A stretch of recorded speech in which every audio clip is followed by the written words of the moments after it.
Bonjour, je me présente, je m'appelle Arnaud Nicolas, je suis actuellement en licence professionnelle A2I, automatisme et informatique industrielle à l'IUT de Nice-Côte d'Azur et je fais cette vidéo pour vous montrer le résultat obtenu le résultat d'un projet tutoré.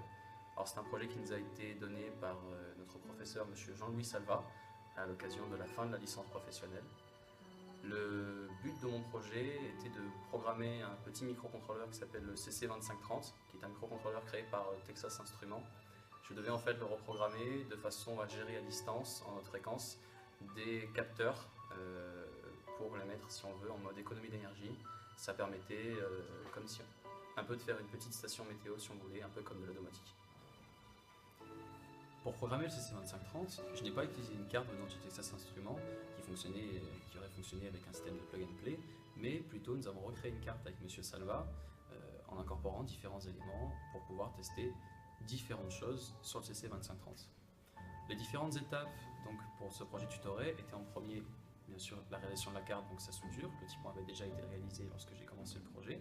Ensuite, il a fallu tester le fonctionnement de toute la carte, donc tous les composants que nous avons ajoutés dessus, tels qu'un PCF 8574 ou un écran OLED. Ensuite, il fallait créer une communication à fréquence, puis la dernière étape, la finale, était donc de réussir cette gestion de capteurs à distance grâce à la communication à fréquence. Ayant été confronté à de nombreux problèmes, autant du côté hardware que software, je n'ai pas pu aller très loin dans l'avancement de ce projet, je n'ai pas pu terminer la deuxième étape qui était celle du test de l'ensemble de la carte.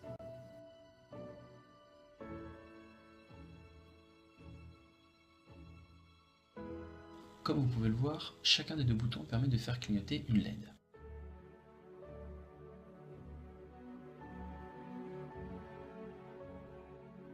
La photodiode étant un composant qui voit sa résistance interne varier sans luminosité, j'ai fait en sorte que selon cette résistance, les LED s'allument ou s'éteignent.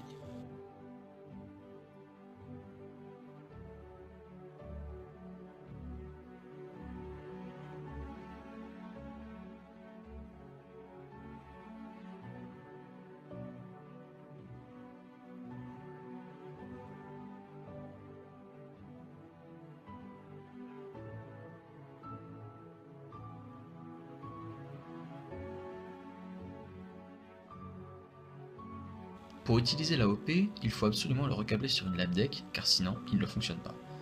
Dans le cas présent, il sert à amplifier la variation de tension qui se trouve en sortie du PIR. Pour rappel, le PIR est un composant électronique qui voit sa sortie légèrement chuter lorsqu'il y a un mouvement devant lui.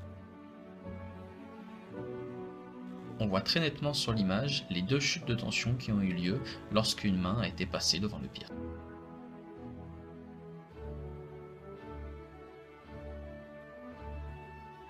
Le PCF 8574P est un composant qui possède 8 entrées-sorties. Grâce à une communication UDC, il est possible de lire directement la valeur de ces 8 entrées-sorties. Dans le cas présent, le PCF 8574P possédait un jeu de 8 switches directement branchés sur ces 8 entrées-sorties. J'ai donc reprogrammé le CC2530 de façon à ce qu'il puisse lire les 8 entrées-sorties du PCF 8574P. Voici maintenant quelques trames IDC obtenues lors de la lecture des 8 entrées-sorties du PCF 8574P.